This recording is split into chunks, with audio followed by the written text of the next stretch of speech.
We've also chosen a part of the moon, which is, technically a lot of us who are reading to be called the dark side of the moon, the south side of the moon, which is a very difficult landing is what we have been given to understand. Would you elaborate on that? Well, essentially the fact is that, lunar temperatures vary between 127 degrees centigrade, that's above the boiling point of water, and minus 170 degrees, right? That's twice the cold of Antarctica. That's how, rugged your spacecraft has to be to do this. Now, South Pole has both its charm, because we believe that water molecules, water ice exists on the moon, and that will enable us, if it is true, to colonize the moon at some point, both for our own water needs as well as, if you look at it in terms of fuel. It's a huge leap where research is concerned. That's right. So the degree of difficulty increases because in the equator you've got enough sunlight and heat and everything else, but here you're given an opportunity only for 14 days unless you have your own, generating your own heat. So all the activity that you have to do on the lander has to be done within those 14 days. That's one lunar day. And then it's over, right? Because it gets too cold and your equipment gets destroyed, unless, as I said, you've got a heater or a temperature control. So the challenge in that is that, firstly, it's very rocky. See, the moon has no atmosphere. So actually what happens is there's a lot of craters hammering it.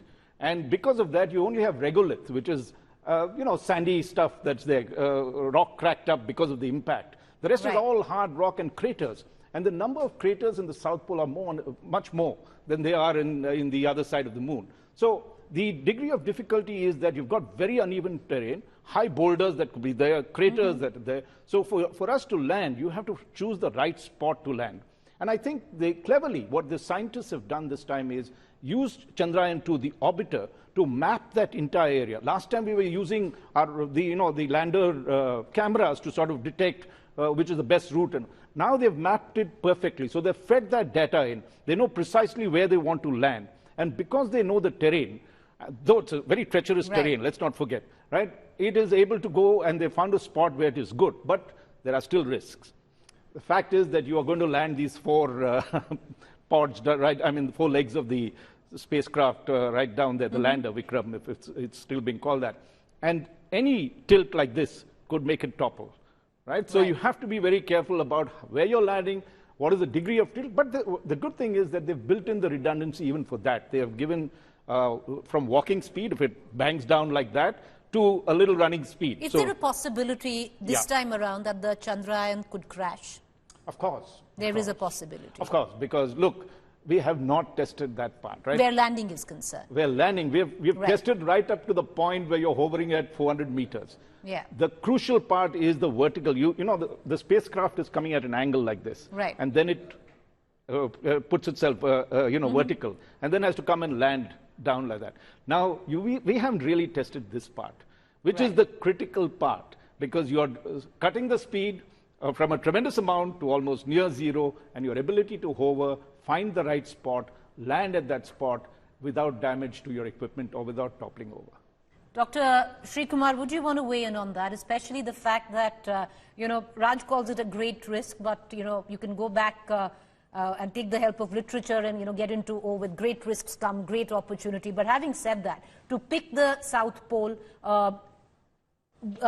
trying to land there, would you want to weigh in on what Raj just said? Yeah, one of the other challenges of going further south towards the pole of the moon is the fact that the sun does not appear very high in the horizon. So it will be less than 10 degrees or so, which means it actually produces long shadows. And these shadows are quite critical with regard to power generation, with regard to rover operations when you actually move the rover, even the landing of the lander. The lander needs to be landing in an orientation where its panels powered. The panels have been powered in order to make sure communication from the rover to lander and lander to orbiter and back all happens as per flag.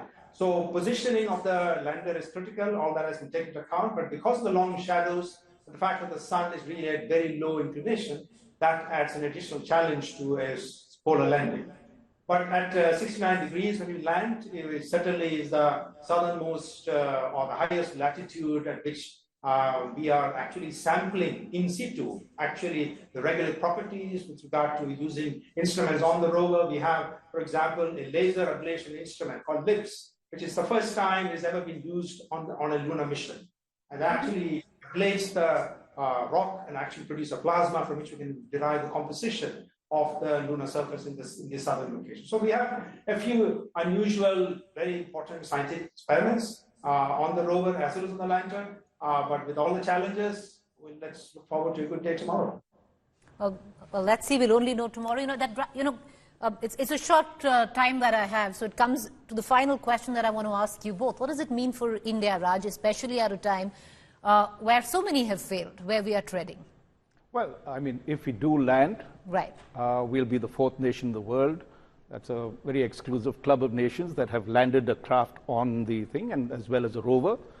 And that, I think, is a tremendous achievement because it's built on the back of the fact that Isro firstly mastered launchers, simultaneously mastered satellites. Right. So we have become self-sufficient virtually in launching, both launching our satellites as well as utilizing them, as we've seen. So right. That is a tremendous capability. But I think space scientists and my friend who's there, my fellow panelists, need further excitement. The fact is that moon is not the limit. The sky is not the limit for them. So they have to, if you have to keep your scientific talent, alert at the cutting edge of it, you have to start exploration in a much, I would say, let's do a lot more lunar missions. That's the way the world is going.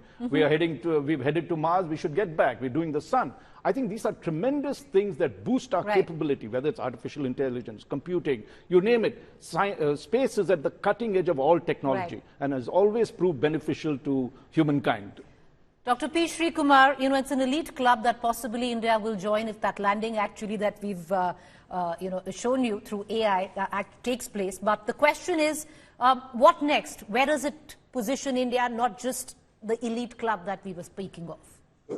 I mean, the moon is not just a place to do science, as it's very clear in the last 10 years. It's a place to do much more than that. Exploration of the rest of the solar system, going to Mars. The moon is a point where we actually launch new missions. India's ability to do a soft landing successfully allows the young men and women of the country to really look forward to a capacity, very unique capacity that very few countries in the world actually has, to really participate in such programs. Our private companies that are excited, looking forward to have a piece of the pie in the space sector would find this a great stimulus. So I think it is the starting of a greater revolution and an exploration program that I think India as a nation needs to see in wonderful. Thank you.